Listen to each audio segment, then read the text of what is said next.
এই জন্য আল্লাহ রাব্বুল আলামিন বলেন, ইয়া আইয়ুহাল্লাযীনা আমানুত্তাকুল্লাহ, ইয়া আইয়ুহাল্লাযীনা আমানুত্তাকুল্লাহা ওয়া কুনু মা'আস সাদিকিন।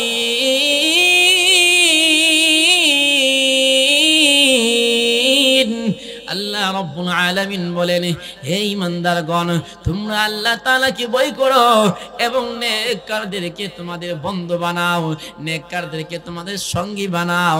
যারা সত্যবাদী, যারা সত্য কথা বলে, আল্লাহকে মানে, আল্লাহকে বিশ্বাস করে, এমন ব্যক্তিকে তোমরা বন্ধু বানাও।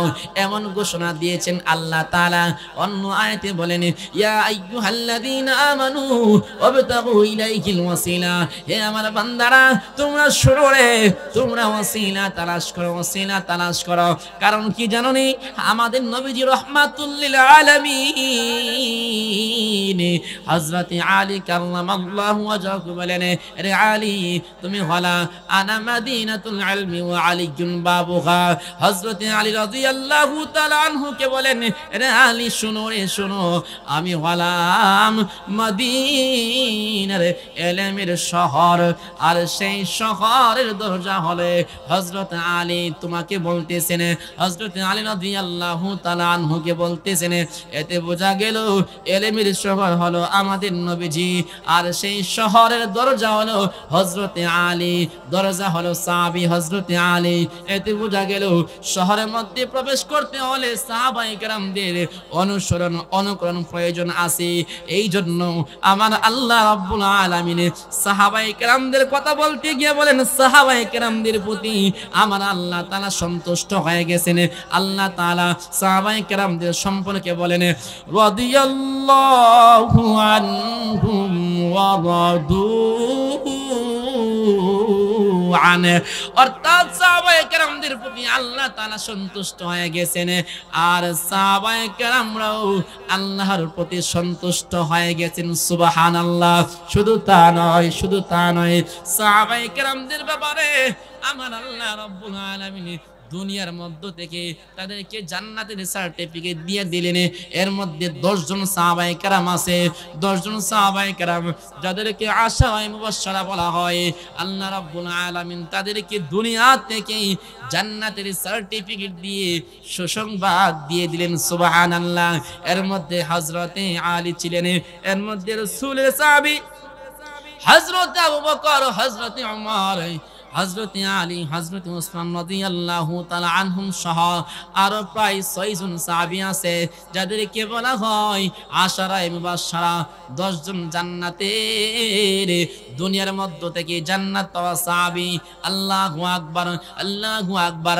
ওই সমস্ত সাহাবায়ে কেরামদের অনুসরণ, অনুকরণ যারা করবে, ওই সমস্ত লোকরা হয়ে যাবে ঈমানদার, ঈমানদার।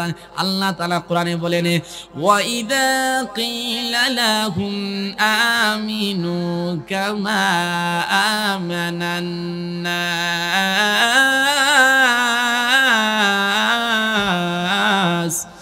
قالوا أنؤمن كما آمن السفهاء। ওই সময় যখন মুনাফিকদেরকে, কাফেরদেরকে ঘোষণা করা হয়েছিল, তোমরা ঈমান আনো যেমন করিয়া সাহাবায়ে কেরাম ঈমান এনেছিলেন, ওই সমস্ত সাহাবায়ে কেরামদেরকে লক্ষ্য করিয়া কাফেররা বলে, নির্বুদ্ধরা যেমন ঈমান এনেছে, আমরা বুঝি নির্বুদ্ধির মতো কাজ করব। এটা কখনো হতে পারে না, কখনো হতে পারে না। মুনাফিকরা সাহাবায়ে কেরামদেরকে নিয়ে কটাক্ষ করত, সাহাবায়ে কেরামদেরকে নিয়ে মজা করত। আল্লাহ রাব্বুল আলামিন বলেন, আল্লাহু ইস্তাহজিউ বিহিম ওয়া ইয়ামুদ্দুহুম ফি তুগয়ানিহিম ইয়ামাহুন।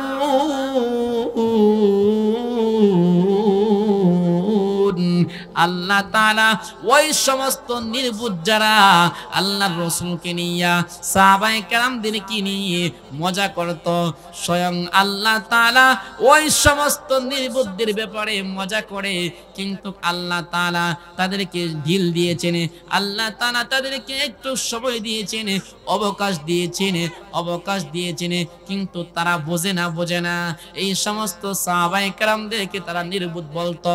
এরপরে দেখেন আল্লাহর নবী রাহমাতুল লিল আলামিন এই পৃথিবীর মধ্যে থাকা অবস্থায় আল কারিআতু মাল কারিআ ওমা আদরাকা মাল কারিআ।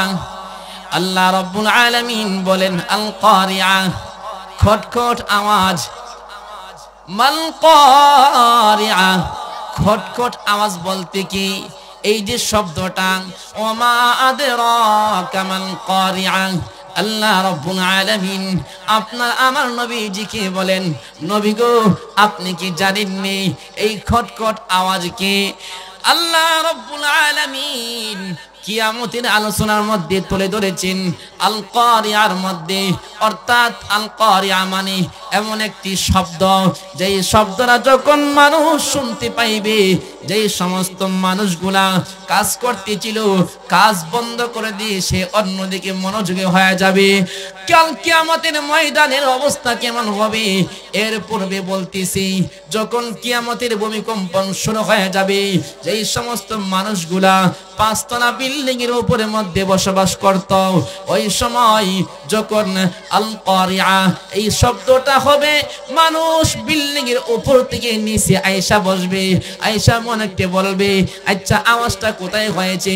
নিচের মধ্যে যারা ছিল তারা বলবে আমরাও শুনেছি কিন্তু আওয়াজটা আমরা দেখতে পাই নাই। এমন করিয়া যে সমস্ত লোকেরা কিসি দিয়া কাপড় কাটতেছিল, হঠাৎ করিয়া হাত থেকে সেই কিসি পড়ে যাবে। যেই সমস্ত লোকেরা রাস্তা দিয়ে হাঁটতেছিল হঠাৎ করিয়া থমকে যাবে আল কারিআ এই শব্দটার কারণে। কারণ কাল কিয়ামতের ময়দানে আল্লাহ রাব্বুল আলামিন সকল মানুষকে একত্রিত করবেন, কিন্তু কেহ বুঝতে পারবে না। এই যে জামানা, যেই জামানার মধ্যে আমরা বর্তমানে বসবাস করেছি, এই জামানাকে বলা হয় আখিরি জামানা। এই আখিরি জামানা কিভাবে আপনি আমি বুঝবো? এর মধ্যে আল্লাহর রাসূল সাল্লাল্লাহু আলাইহি ওয়াসাল্লাম হাদিসের মধ্যে বলে গেছেন, আজ থেকে প্রায় ১৫০০ বছরে পড়বে। হাদিসের মধ্যে বললেন কিয়ামতের অনেকগুলো আলামত আছে, আলামতে কুবরা, আলামতে সুগরা। আলামতে সুগরা মানে ছোট ছোট আলামত, আলামতে কুবরা মানে বড় বড় আলামত। আর কিয়ামতের ছোট ছোট আলামতের মধ্যে এমন কিছু আলামত আছে যে সমস্ত আলামতগুলো আজকে আমাদের মধ্যে আছে।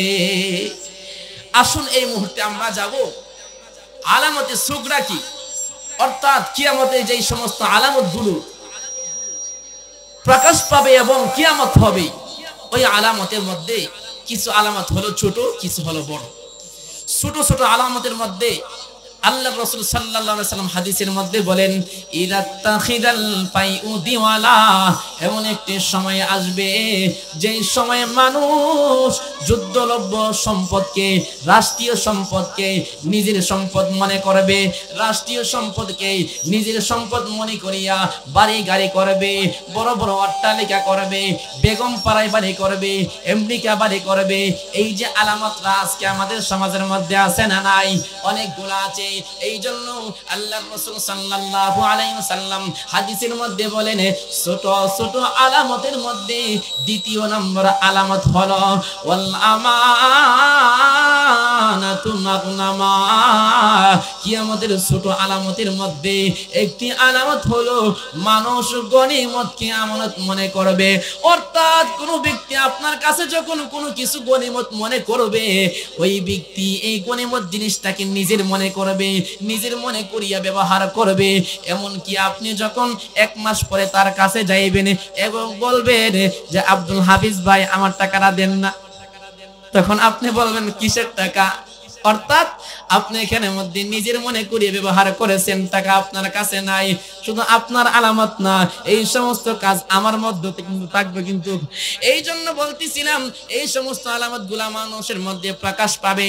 আল্লাহ নবীজি হাদিসের মধ্যে বলেন কিয়ামতের ছোট ছোট আলামতের মধ্যে আরেকটি আলামত হলো ওয়াযাকাতু মাগরামা, মানুষ যাকাতকে জরিমানা মনে করবে, যাকাত দিতে চাইবে না। এই যে লক্ষ্মীপুর এলাকার মধ্যে আপনারা মনে করেন 10 জন ব্যক্তি আছে নেশাব পরিমাণ মালের মালিক, কিন্তু দেখা যাবে যাকাত দিবার সময় 5 জনকে আপনি পাইবেন না।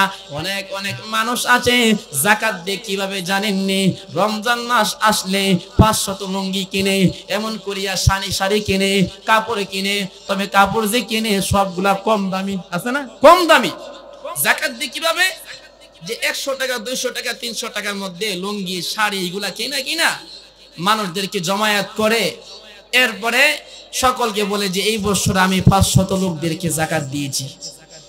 আর সে যে আসলে যে কোটি টাকার মালিক, তার যে প্রায় 20,000-এর মতো টাকা এসেছে যাকাতের, যে যাকাত বা যে টাকাটা, এটার মালিক একমাত্র গরিব মিসকিন।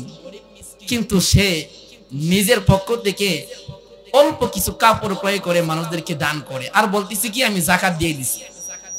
কিয়ামতের আলামতের মধ্যে আরেকটি আলামত হলো ওয়াতুল লিমালি গায়রিদ দ্বীন, একটা সময় আসবে মানুষ দিন শিক্ষা করবে দুনিয়ার জন্য, ইসলামকে কায়েম রাখার জন্য, এই দুনিয়াতে ইসলামকে ইস্তেকামত রাখার জন্য ইলমি দিন শিক্ষা করবে না, বরং ইলমি দিন শিক্ষা করবে দুনিয়ার মধ্যে নিজের নাম, নিজের সুখ্যাতি এইগুলাকে প্রকাশ করার জন্য, বাড়ি গাড়ি টাকা পয়সা ধন দৌলত করার জন্য। অথচ আল্লাহর রাসূল সাল্লাল্লাহু আলাইহি ওয়াসাল্লাম এই কথাটা আজ নয় কাল নয় প্রায় 1500 বছর পূর্বে বলে গেছেন।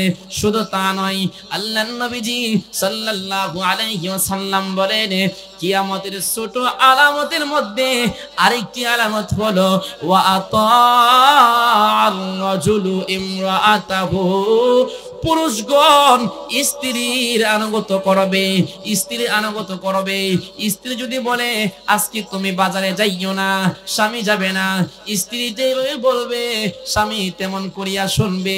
এমন একটা সময় আসবে, আল্লাহর নবীজি বলেন কিয়ামতের আরেকটি আলামত হলো ওয়া আক্কা উম্মাহু, অর্থাৎ মায়ের অবাধ্য হবে, মায়ের কথা মানবে না, পিতা মাতার কথা মানবে না, মাকে কোনোদিন দেখার জন্য চাকরিটা চাই আসবে না।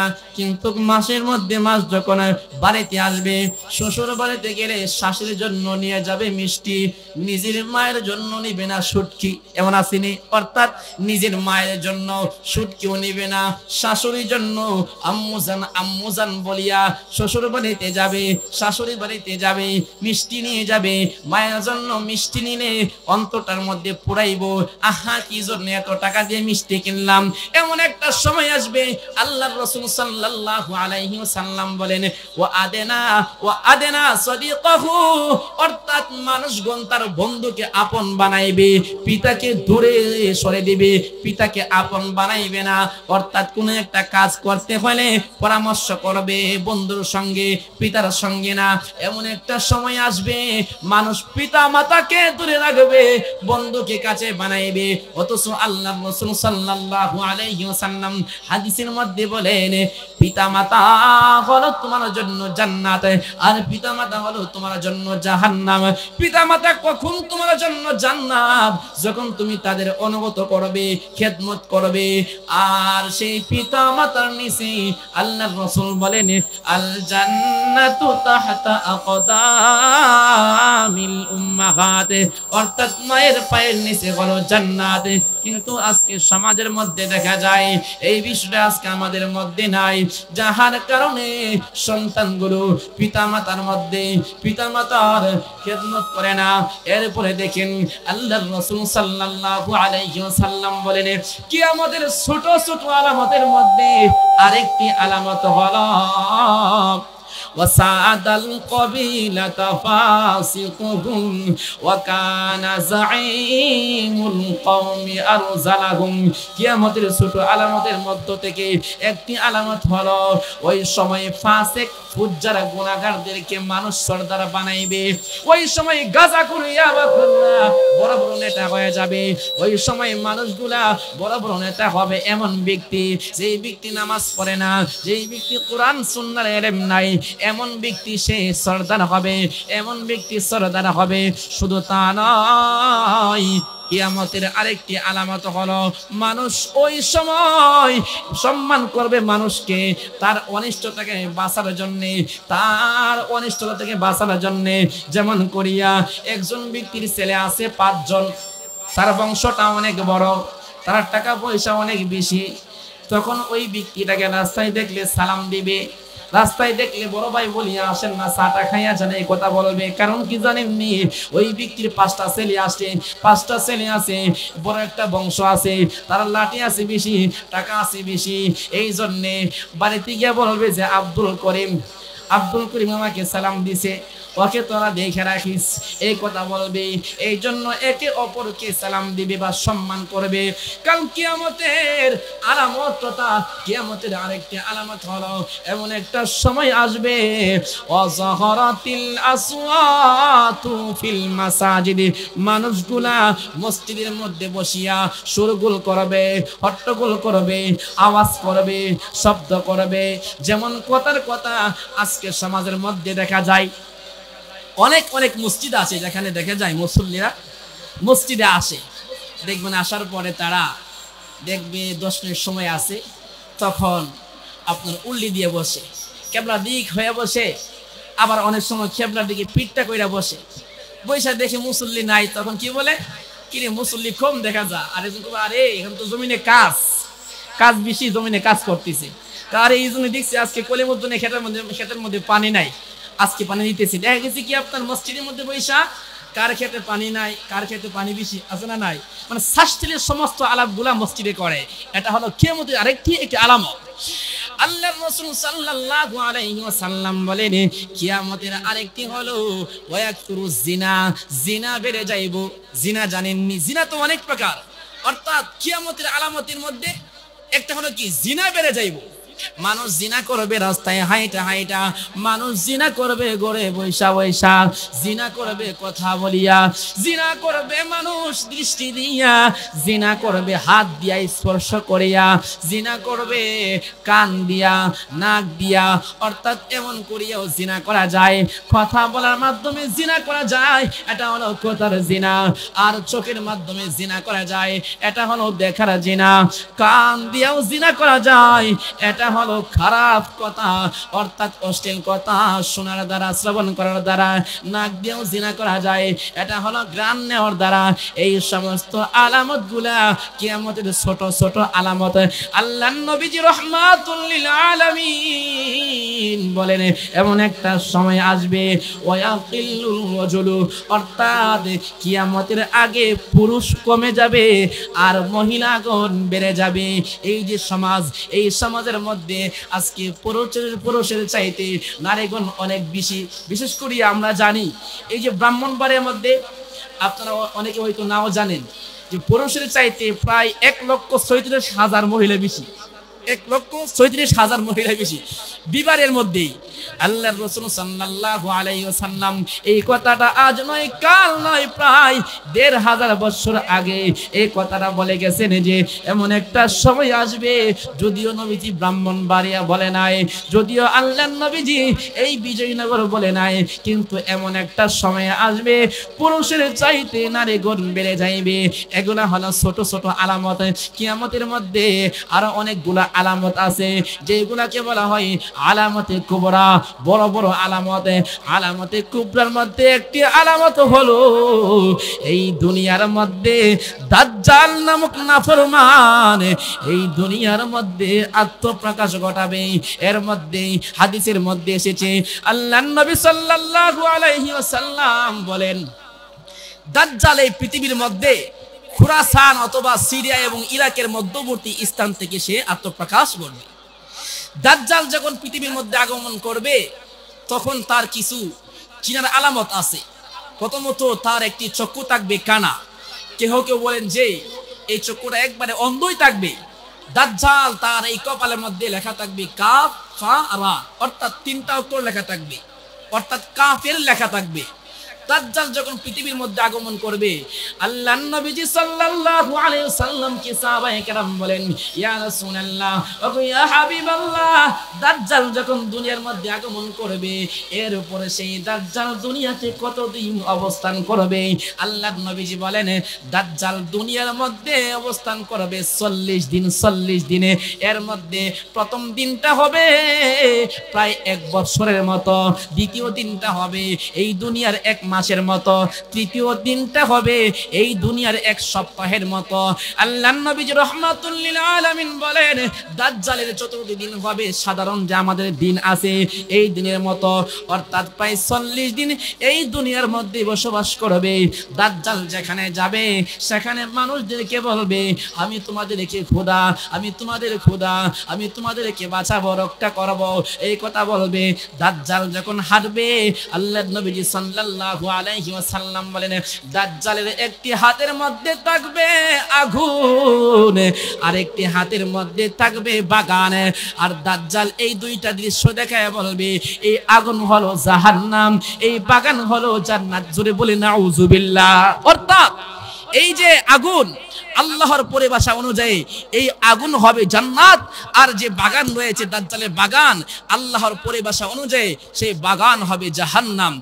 আল্লাহর নবীজি সাল্লাল্লাহু আলাইহি ওয়াসাল্লাম বলেন, দাজ্জাল যখন এক হাতের মধ্যে আগুন নিয়া অন্য হাতের মধ্যে বাগান নিয়া ঘুরবে, মানুষকে বলবে এটা হলো জাহান্নাম, এটা হলো জান্নাত, আমাকে মানলে তোমরা যাইবা এই যে জাহান্নামের, না মানলে তোমরা যাইবা জাহান্নামের মধ্যে, এই কথা বলবে। কিন্তু যে সমস্ত মুমিন বান্দা থাকবে তারা বলবে, না নিশ্চিত তুই দাজ্জাল, এই কথা বলবে, এই কথা বলবে। দাজ্জাল চিন্তা করবে এখন কি করা যায়, মুমিন ব্যক্তিকে হত্যা করার জন্য চাইবে, কিন্তু দাজ্জাল পারবে না, পারবে না। দাজ্জাল সকল মানুষের সামনে দাঁড়াইয়া একটা যুবককে 2টা আঘাত করবে, আঘাত করিয়া দুনিয়া থেকে বিদায় করে দিবে, আবার সামান্য পরে এই ব্যক্তিটাকে আবার জিন্দা করবে। এই দৃশ্য দেখিয়া অনেক অনেক সাধারণ মুসলমান বলবে, অবশ্যই আপনি খোদা, নাউজুবিল্লাহ, এমন কথা বলবে। অনেক অনেক মানুষ এই দাজ্জালের প্রতি ঈমান আনবে, তারা জাহান্নামে চলে যাবে। দাজ্জাল যখন পুরা পৃথিবী কায়েম করবে, বাংলাদেশ সহ, পাকিস্তান সহ, আফগানিস্তান সহ পুরা পৃথিবীর আনাচে কানাচে ঘুরবে, কিন্তু আল্লাহর রহমতে সেই দাজ্জাল মক্কাতুল মুকাররমায় এবং মদিনাতুল মুনাওয়ারায় প্রবেশ করতে পারবে না। সুবহানাল্লাহ। কারণ কি জানেননি? আল্লাহর নবীজি বলেন, আল মালাইকাতু ইউহাররিসুনাকা, নবীজি বলেন দাজ্জাল যখন পুরা পৃথিবীর মধ্যে যখন বিচরণ করবে, চেষ্টা করবে মক্কাতে প্রবেশ করতে, চেষ্টা করবে মদিনাতে যাইতে, কিন্তু যখন সে মক্কাতে যাবে তখন সে দেখতে পাইবে আল মালাইকাতু ইউহাররিসুনাহা, ফেরেশতাগণ তরবারি নিয়ে দাঁড়াইয়া আছে। সুবহানাল্লাহ। অর্থাৎ দাজ্জাল যখন দেখবে ফেরেশতাগণ তরবারি নিয়ে দাঁড়াইয়া আছে, সে ভীতু বা ভয় পাইয়া আর সামনে আগাইবে না। মক্কাতুল মুকাররমায়, মদিনাতুল মুনাওয়ারায় যারা থাকবে, এই সময়ের মধ্যে আল্লাহ রাব্বুল আলামিন একটা ভূমিকম্প দিবে। এই ভূমিকম্পের কারণে মক্কাতুল মুকাররমায় যে সমস্ত মুনাফিক ছিল, ওই সমস্ত মুনাফিকরা বের হয়ে যাবে, বের হইয়া দাজ্জালকে খোদা মানবে, দাজ্জালের সঙ্গী হবে। আর যে সমস্ত মুমিন বান্দা ছিল, ওই সমস্ত মুমিনরা তারা বাইতুল্লাহ তওয়াফ করবে। বিশেষ করিয়া আল্লাহর নবীজি বলেন, ওই শাম দেশ থেকে প্রায় 70 জন আবদাল ছিল, তারা সপ্তম তওয়াফের সময় রুকনি ইয়ামানিতে দেখতে পাইবে এমন একজন ব্যক্তি, যিনি হলেন ইমাম মাহদী আলাইহিস সালাতু ওয়াস সালাম। ওই 70 জন আবদাল ইমাম মাহদীকে দেখার পরে চিনতে পারবেন, সবাই সাক্ষাৎ করবে, মুসাহাফা করবে। আল্লাহু আকবার। ইমাম মাহদী আলাইহিস সালাতু ওয়াস সালামের কাছে সবাই বায়াত গ্রহণ করবে। এমন সময় ইমাম মাহদী আলাইহিস সালাতু ওয়াস সালাম আল্লাহর নবীজি বলেন তিনাকে চিনার মধ্যে কিছু একটা আলামত আছে। এর মধ্যে আল্লাহর নবীজি বলেন ইমাম মাহদী আলাইহিস সালাতু ওয়াস সালামের আব্বার নাম হবে আব্দুল্লাহ, মায়ের নাম হবে আমেনা। প্রায় আমাদের নবীজির পিতামাতার মায়ের মতো, মাতার মতো, বাবার মতো। আল্লাহর নবীজি রাহমাতুল লিল আলামিন বলেন দাজ্জাল যেই বংশ থেকে প্রকাশ পাবে সেই বংশ হলো আমাদের নবীজি রাহমাতুল লিল আলামিনের বংশ থেকে প্রকাশ পাবে। শুধু তা নয়, দাজ্জাল বলতে অর্থাৎ দাজ্জাল যখন শেষ পর্যন্ত ওই সমস্ত লোকদেরকে নিয়ে সিরিয়ায় যাবে। অন্যদিকে ইমাম মাহদী আলাইহিস সালাতু ওয়াস সালাম তিনি আমাদের নবীজির বংশ থেকে যখন প্রকাশ পাবে তিনিও 70 জন আবদাল নিয়ে রওনা হয়ে যাবেন যুদ্ধের জন্য। কোথায় যাবেন? কিতাবের মধ্যে লেখেন বাইতুল মুকাদ্দাসে যাবেন। বাইতুল মুকাদ্দাসে যখন যাবেন সেখানে যাবার পরে প্রায় আসরে আজান হয়ে যাবে। অন্যদিকে তিনি নামাজের জন্য যখন প্রস্তুতি গ্রহণ করবেন হঠাৎ করে শুনতে পাইবেন বাইতুল মুকাদ্দাসের ছাদের পূর্ব দিগন্তে আল্লাহর পক্ষ থেকে নবী সাইয়্যিদুনা ঈসা আলাইহিস সালাতু ওয়াস সালাম আগমন করেছেন। সুবহানাল্লাহ। এই দৃশ্য দেখিয়া আল্লাহর নবীজি অর্থাৎ ইমাম মাহদী আলাইহিস সালাতু ওয়াস সালাম যাবে সাক্ষাৎ করার জন্য।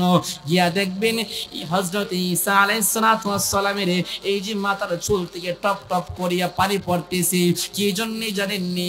মুফাসসিরিনে কেরাম বলেন আল্লাহ তাআলা যখন এই দুনিয়ার মধ্য থেকে ঈসা আলাইহিস সালাতু ওয়াস সালামকে দুনিয়া থেকে উঠাইয়া নিয়ে গিয়েছিলেন এমন সময় তিনি গোসল করেছিলেন।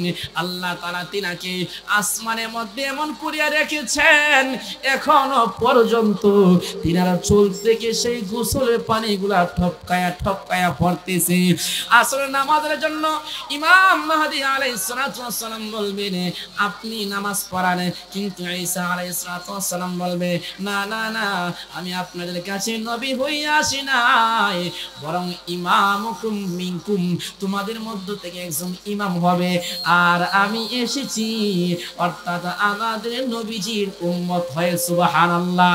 এক পর্যায়ে ইমাম মাহদী আলাইহিস সালাতু ওয়াস সালাম নামাজের ইমামতি করবেন। নামাজের ইমামতি করার পরে তিনি দাজ্জালের সঙ্গে যুদ্ধের মধ্যে লিপ্ত হয়ে যাবেন। হযরত ঈসা আলাইহিস সালাতু ওয়াস সালাম বলবেন তোমরা এখানে মধ্যে যারা আছো আমার জন্য একটা তরবারি এবং একটা ঘোড়ার ব্যবস্থা করাও। একটা ঘোড়া এবং তরবারির ব্যবস্থা করা হবে।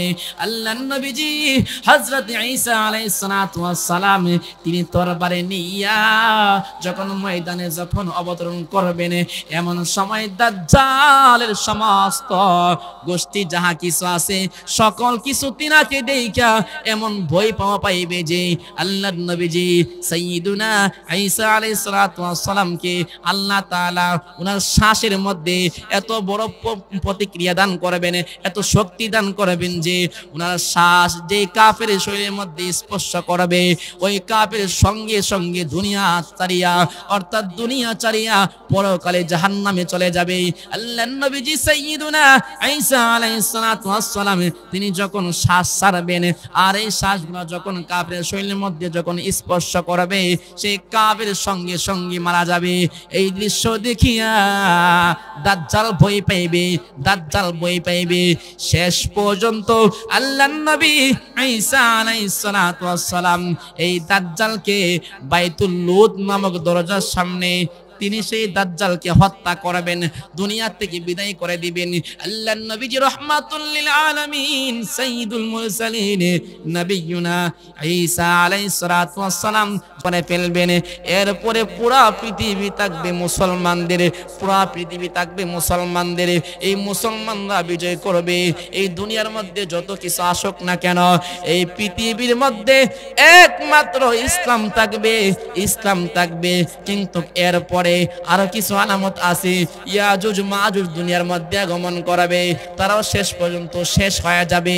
যেই কথা বলতেছিলাম কিয়ামতের আলোচনার মধ্যে আল্লাহ রাব্বুল আলামিন বলেন আল কারিআ মাল কারিআ ওয়া মা আদরাকা মাল কারিআ। কিয়ামতের আলামতের মধ্যে একটি হলো আল কারিআ, বিকট একটি আওয়াজ। খটখট একটি আওয়াজ। আল্লাহর নবীজিকে রাহমাতুল লিল আলামিন বলেন, এমন একটা সময় আসবে যে সময়ের মধ্যে এই বিকট আওয়াজটা হবে। নবীজিকে আল্লাহ তাআলা বলেন, আপনি কি জানেননি এই আওয়াজটা কি? এই আওয়াজটা কি? এই আওয়াজটা হলো ইয়াউমা ইয়াকুনুন নাসু কাল ফারাশিল মাবসুস, যে সময়ের মধ্যে কীট পতঙ্গ সহ প্রত্যেকটা মাখলুকগুলা দুনিয়া ছাড়িয়া চলে যাবে। যে সমস্ত মাখলুকগুলা মাটির নিচে ছিল তারা উত্তরণ করবে। এমন একটা সময় আসবে, এটা হলো কিয়ামতের সময়। কিয়ামতের সময়, যে সময়ের মধ্যে মানুষ হাহাকার করবে, হাহাকার করবে। ওই সময় মানুষ সবাই শান্তি চাইবে, কিন্তু শান্তি পাবে না, শান্তি পাবে না। সবাই দৌড়াইবে শান্তির জন্য, শান্তির জন্য। কিয়ামতের ময়দান কায়েম হয়ে যাবে। সমস্ত মানুষগুলাকে আল্লাহ রাব্বুল আলামিন জমায়েত করবেন কাল কিয়ামতের ময়দানে। কিতাবের মধ্যে বলা হয়েছে এটা হতে পারে আরাফার ময়দান, হতে পারে কিন্তু আরাফার ময়দান না। এমন হতে পারে পরকাল আরেকটা জগৎ, যেই জগৎকে বলা হয় ইয়াউমুল আখিরা, আখিরাতের একটি জগৎ। এই জগৎ হবে হাসরের ময়দান, হাসরের ময়দান। এই জন্য বাবাজিরা আমার, কাল কিয়ামতের ময়দানে আল্লাহ রাব্বুল আলামিন আপনাকে আমাকে এমন কিছু প্রশ্ন করবেন, যে প্রশ্ন করার উত্তর দেওয়া ব্যতীত আপনি এবং আমি যা কেউ আছে না কেন সবাই সামনে বাড়তে পারবে না, পিছনে যাইতে পারবে না, এমনকি ডানে তাকাইতে পারবে না, বামে তাকাইতে পারবে না। এর মধ্যে একটি প্রশ্ন হলো আল্লাহ তাআলা কাল কিয়ামতের ময়দানে একটি প্রশ্ন করবেন, ও শাবাবাকা ক্বাবলা হারামিকে, অর্থাৎ এই প্রশ্নের মধ্যে একটি প্রশ্ন থাকবে যে দুনিয়ার মধ্য থেকে তোমার যে জিন্দেগিটা আছে, পুরা জিন্দেগিটা তুমি কোন কালে বিয়ে করেছ, কোন পদে তুমি বিয়ে করেছ, এই প্রশ্ন করবে। আরেকটি প্রশ্ন হলো এই দুনিয়ার মধ্যে যৌবন কালটা তুমি এবং আমি কোন পথে বিয়ে করেছি, এই প্রশ্ন করা হবে। শুধু তা নয়, আপনার মালগুলো কোন পথে আপনি অর্জন করেছেন, এই প্রশ্ন করা হবে। কোন পথে আবার ব্যয় করা হয়েছে, এই প্রশ্ন করা হবে। পঞ্চম নম্বর একটি প্রশ্ন করা হবে, সেই প্রশ্নটি হলো আপনি যাহা জেনেছেন তাহার উপরে আমল করছেন কিনা, এই প্রশ্ন করা হবে। এর মধ্য থেকে আজকে সমাজের মধ্যে মানুষ যত বেশি জানে তত বেশি আমল করার জন্য কিন্তু রব্বে কারিম বলিয়া দিয়েছেন। কিন্তু যদি আপনি আমল না করেন জানা অনুযায়ী, কাল কিয়ামতের ময়দানে ইহার জন্য আল্লাহর দরবারে দাঁড়াইয়া জবাব দিতে হবে। আর না হয় আপনি সামনে বাড়তে পারবেন না, পিছনে যাইতে পারবেন না, ডানে তাকাইতে পারবেন না, বামে তাকাইতে পারবেন না। কিন্তু কাল কিয়ামতের ময়দানে একমাত্র আল্লাহ তাআলার রহমত ছাড়া, আল্লাহর দয়া ছাড়া কোন ব্যক্তি জান্নাতে যাইতে পারবে না। কিতাবের মধ্যে লেখেন কাল কিয়ামতের ময়দানে আল্লাহ রাব্বুল আলামিন দুইজন জাহান্নামী ব্যক্তিকে জাহান্নাম থেকে উঠাইয়া আনবে। আইনা বলবে, এই দুনিয়ার মধ্যে তোরা আমার কথা মানুষ নাই, এই জন্য আমি আল্লাহ তাআলা তোদেরকে জাহান্নাম দিলাম, যা যা আবারও জাহান্নামে যা। এই কথা বলতে না বলতে একজন ব্যক্তি দৌড়াইয়া জাহান্নামে গিয়া ঝাঁপ দিবে। আরেকজন ব্যক্তি সে হেঁটে হেঁটে যাইব জাহান্নামের মধ্যে। অর্থাৎ একজন হাঁটবে, আরেকজন দৌড়াইয়া ঝাঁপ দিবে। প্রথম ব্যক্তি যেই ব্যক্তি ঝাঁপ দা পড়বে, আল্লাহ তাআলা ফেরেশতাগণকে বলবে আবার ডাক দাও, তাদেরকে জিজ্ঞেস করে কি জন্য এই কাজগুলা করতেছে। প্রথম ব্যক্তি যেই ব্যক্তি দৌড়াইয়া ঝাঁপ দিল জাহান্নামের মধ্যে, ওই ব্যক্তিকে বলবে তুমি কি জন্য জাহান্নামের মধ্যে তুমি যাওয়ার জন্য পাগল হইলে? সে বলবে আল্লাহ চিন্তা করে দেখলাম দুনিয়ার মধ্যে অনেক অন্যায় করেছে, অনেক পাপ করেছি, এখন থেকে আর করব না। তোমার কথা অমান্য করেছি, চিন্তা করলাম আর অমান্য করব না। এই জন্য আপনি যখন হুকুম দিয়েছেন, আপনার হুকুমটাকে মানতে গিয়ে আমি দৌড়াইয়া জাহান্নামে ঝাঁপ দিলাম। সুবহানাল্লাহ। দ্বিতীয় নম্বর ব্যক্তিকে আল্লাহ তাআলা প্রশ্ন করবেন, তোমাকে আমি আল্লাহ তাআলা বললাম জাহান্নামে যাবার জন্য তুমি এক কদম সামনে আগাও, দুইবার পিছনে তাকাও, কারণটা কি? এমন সময় এই ব্যক্তি বলবে, আল্লাহ দুনিয়ার মধ্যে আমি শুনেছি আপনি দয়াবান, দুনিয়ার মধ্যে আমি শুনেছি আপনি অনেক দয়াশীল। আল্লাহ আমি শুনেছি আপনি রহমান, আমি শুনেছি আপনি গাফফার। আমি যখন আপনার কথা শুনলাম জাহান্নামে যাইব, এখন চিন্তা করতেছি আল্লাহ তো দয়াবান, আল্লাহ তো রহমান, এই জন্য আমি একবার সামনের দিকে আগাই, দুইবার পেছনের দিকে তাকাই, দেখি আপনার নিয়ে একটু মায়া লাগে, মায়া লাগে। আমার আল্লাহ রাব্বুল আলামিন বান্দার এই কথা শুনিয়া খুশি হইবে। আমার আল্লাহ তাআলা সঙ্গে সঙ্গে বলবেন, যা রে যা, তোমরা উভয়জনে জান্নাতে চলে যাও। সুবহানাল্লাহ। শুধু তা নয়, আল্লাহ রাব্বুল আলামিন আপনাকে আমাকে জান্নাত দিবেন আল্লাহর দয়া দ্বারা। তার মানে এটা নয় আপনি আল্লাহর হুকুম মানবেন না, অমান্য করবেন আর দয়া দ্বারা আল্লাহ জান্নাত দিবে, বরং না, দুনিয়ার মধ্যে থাকা অবস্থায় আপনি আল্লাহর হুকুম মানতে হবে, রাসূলের তরিকায় চলতে হবে। এরপরে আল্লাহ তাআলা আপনার প্রতি, আমার প্রতি দয়া করবেন, ইহসান করবেন। এই জন্য আল্লাহ রাব্বুল আলামিন বলেন, ইয়া আইয়ুহাল্লাযীনা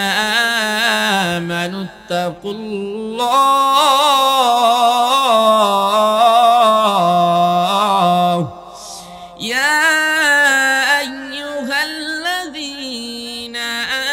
আমানুত্তাকুল্লাহ ওয়া কুনু মা'আস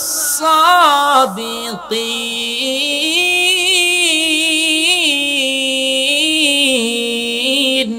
আল্লাহ রাব্বুল আলামিন বলেন, হে ঈমানদারগণ, তোমরা আল্লাহ তাআলাকে ভয় করো এবং নেককারদেরকে তোমাদের বন্ধু বানাও, নেককারদেরকে তোমাদের সঙ্গী বানাও। যারা সত্যবাদী, যারা সত্য কথা বলে, আল্লাহকে মানে, আল্লাহকে বিশ্বাস করে, এমন ব্যক্তিকে তোমরা বন্ধু বানাও। এমন ঘোষণা দিয়েছেন আল্লাহ তাআলা। অন্য আয়াতে বলেন, ইয়া আইয়ুহাল্লাযীনা আমানু ওয়াবতাগু ইলাইহিল ওয়াসিলা। হে আমার বান্দারা, তোমরা শুনো রে, তোমরা ওয়াসিলা তালাশ করো, ওয়াসিলা তালাশ করো। কারণ কি জানো নি? আমাদের নবীজি রাহমাতুল লিল আলামিন হযরত আলী কাররামাল্লাহু ওয়াজহু বলেন, রে আলী, তুমি হলা আনা মাদিনাতুল ইলমি ওয়া আলিয়্যুন বাবুহা। হযরত আলী রাদিয়াল্লাহু তাআলা আনহু কে বলেন, রে আলী শুনো রে, শুনো, আমি হলাম মদিনার ইলমের শহর, আর সেই শহরের দরজা হলে হযরত আলী। তোমাকে বলতেছেন, হযরত আলী রাদিয়াল্লাহু তাআলা আনহুকে বলতেছেন। এতে বোঝা গেল ইলমের শহর হলো আমাদের নবীজি, আর সেই শহরের দরজা হলো হযরত আলী, দরজা হলো সাহাবী হযরত আলী। এতে বোঝা গেল শহরের মধ্যে প্রবেশ করতে হলে সাহাবায়ে কেরামদের অনুসরণ, অনুকরণ প্রয়োজন আছে। এই জন্য আমার আল্লাহ রাব্বুল আলামিন সাহাবায়ে কেরামদের কথা বলতে গিয়ে বলেন, সাহাবায়ে কেরামদের প্রতি আমার আল্লাহ তাআলা সন্তুষ্ট হয়ে গেছেন। আল্লাহ তাআলা সাহাবায়ে কেরামদের সম্পর্কে বলেন, রাদিয়াল্লাহু আনহুম ওয়া রাদু আন।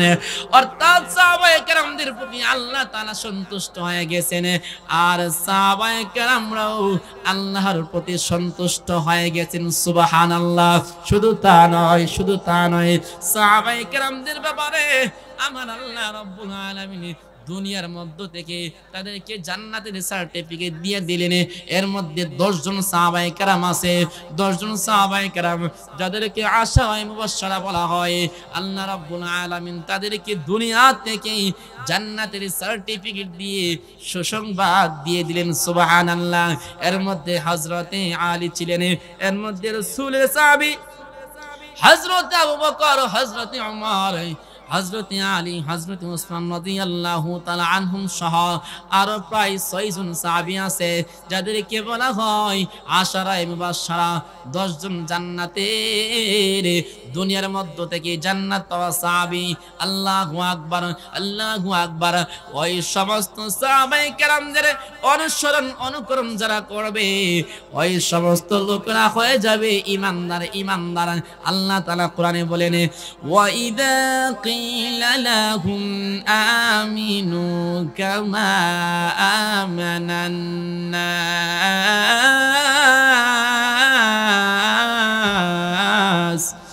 ক্বালু আনুমিনু কামা আমানাস সুফাহা। ওই সময় যখন মুনাফিকদেরকে, কাফেরদেরকে ঘোষণা করা হয়েছিল তোমরা ঈমান আনো, যেমন করিয়া সাহাবায়ে কেরাম ঈমান এনেছিলেন, ওই সমস্ত সাহাবায়ে কেরামদেরকে লক্ষ্য করিয়া কাফেররা বলে নির্বুদ্ধরা যেমন ঈমান এনেছে আমরা বুঝি নির্বুদ্ধির মতো কাজ করব, এটা কখনো হতে পারে না, কখনো হতে পারে না। মুনাফিকরা সাহাবায়ে কেরামদেরকে নিয়ে কটাক্ষ করত, সাহাবায়ে কেরামদেরকে নিয়ে মজা করত। আল্লাহ রাব্বুল আলামিন বলেন, আল্লাহু ইস্তাহজিউ বিহিম ওয়া ইয়ামুদ্দুহুম ফি তুগয়ানিহিম ইয়ামাহুন।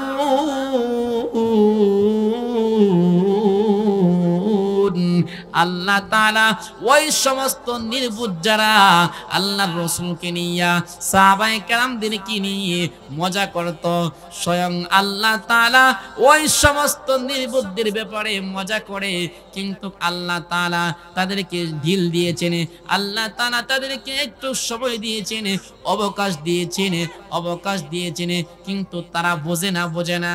এই সমস্ত সাহাবায়ে কেরামদেরকে তারা নির্বুদ্ধ বলতো। এরপরে দেখেন আল্লাহর নবী রাহমাতুল লিল আলামিন এই পৃথিবীর মধ্যে থাকা অবস্থায় যখন কালিমার দাওয়াত দিতেন আল্লাহর নবীজিকে সবাই পাগল বলতো, কিন্তু যখন কালিমার দাওয়াত না দিয়া, কালিমার দাওয়াত দেওয়ার পূর্বে আল্লাহর নবীজিকে সবাই ভালো ভালো বলতো, বিশ্বাসী বলতো, আল আমিন বলতো, সবাই ভালো সন্তান বলতো। সমস্ত মানুষ আল্লাহর নবীজি রাহমাতুল লিল আলামিনের কাছে আয়েশা আমানত রাখতো। এমন কি জানেননি আল্লাহর নবীজি কেমন ছিলেন, কেমন ছিলেন? সমস্ত কাফেরদের, সমস্ত কাফেররা সকল আল্লাহর নবীজিকে বিশ্বাস করত। কোনো কিছু রাখতে চাইলে আমানত রাখতো আল্লাহর নবীজিকে। আল্লাহর নবীজির চরিত্র দেখিয়া কাফেররা মুসলমান হয়েছে। কেমন চরিত্র, কেমন চরিত্র দেখেন। আল্লাহর নবীজি কোন একজন কাফেরের সঙ্গে চুক্তি হয়েছে, চুক্তি কেমন চুক্তি হয়েছে, রাস্তার মধ্যে দাঁড়াইয়া আল্লাহর নবীজি চুক্তি করলেন। এমন সময় কাফের বলতেছেন আপনি একটু দাঁড়ান, আমি বাড়ি থেকে আসতেছি। আল্লাহর নবীজি রাহমাতুল লিল আলামিন রাস্তার মধ্যে দাঁড়াইয়া আছেন। কোন সময় বাড়ি থেকে কাফের ব্যক্তি আসে, কিন্তু 1 ঘন্টা না, 2 ঘন্টা না, 3 ঘন্টা চলে গেল, এরপরেও কাফের ব্যক্তি বাড়ি থেকে আর আসে না।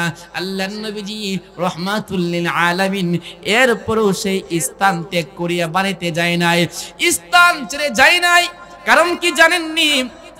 আল্লাহর নবীজি রাহমাতুল লিল আলামিন কথা দিয়েছেন যে আমি এখানে থাকবো, আমি এখানে থাকবো, আপনি বাড়ি থেকে আসেন। কিন্তু সে বাড়িতে গিয়া আসলো না। একদিন না, প্রায় 3 দিন হয়ে গেল। এরপর আল্লাহর নবীজি, মায়ার নবী, জিন্দা নবী, মদিনাতুল মুনাওয়ারায় কান্না করে উম্মতের জন্য নবীজি, ওই নবীজি 3 দিন হয়ে গেল কাফের ব্যক্তির ওয়াদা, অর্থাৎ কাফের ব্যক্তির সঙ্গে সেই চুক্তিটা রাখতে গিয়ে আল্লাহর নবীজি সেই স্থান থেকে সামান্য পরিমাণ নড়ে নাই, একটু পিছপা হয় নাই। 3 দিন পরে যখন কাফের ব্যক্তি এই রাস্তা দিয়ে যায়, আল্লাহর নবীজি রাহমাতুল লিল আলামিনকে দেখা কাফের ব্যক্তি চোখ দিয়া টপ টপ করিয়া পানি পড়ে আর বলে, ও মুহাম্মদ, আপনি তো নবী শুনেছি, কিন্তু আপনি যে এত ভালো একজন ব্যক্তি আগে জানতাম না। ওগো নবীজি শুনেন, আমি আজ থেকে আপনাকে বিশ্বাস করলাম, আপনি আসলে সত্যবাদী। আপনি যে কালিমার দাওয়াত দেন এই কালিমা সত্য, আপনি যে দাওয়াত দেন কালিমার দাওয়াত, আপনি আর বিলম্ব করবেন না। এই মুহূর্তে আমাকে কালিমা পড়াইয়া মুসলমান বানিয়ে দেন। সুবহানাল্লাহ। আল্লাহর নবী রাহমাতুল লিল আলামিনের এই চরিত্র দেখিয়া কাফেরগণ মুসলমান হয়ে গেছে। শুধু তা নয়, মক্কার অলিতে গলিতে কাফেররা ঘোরাঘুরি করতেছে, আমাদের নবীজিকে যেখানে পাইবে সেখানে হত্যা করবে। মক্কার একজন বেদিন একটা তরবারি নিয়া আল্লাহর নবীজিকে খুঁজতেছে আর বলতেছে, মুহাম্মদ কোথায় আছে, সেখানে যেখানে পাইবো তাকে সেখানে হত্যা করাবো, এমন স্লোগান দিচ্ছে। আল্লাহর নবীজিকে খুঁজে খুঁজে পাই না, না পাইয়া সন্ধ্যা হয়ে গেছে। এখন কি করাবে? সন্ধ্যা হয়ে গেছে। একটা বাড়িতে গিয়া উঠলো, ওইটা বলতেছে, এই বাড়িতে কেউ আছুনি, আমাকে একটু পানি দিবা, আমাকে একটু খাবার দিবা, আমি সারাটা দিন অনেক কষ্ট করলাম। এই জন্য এখন যেহেতু আজান হয়ে যাবে, আজান হয়ে যাচ্ছে,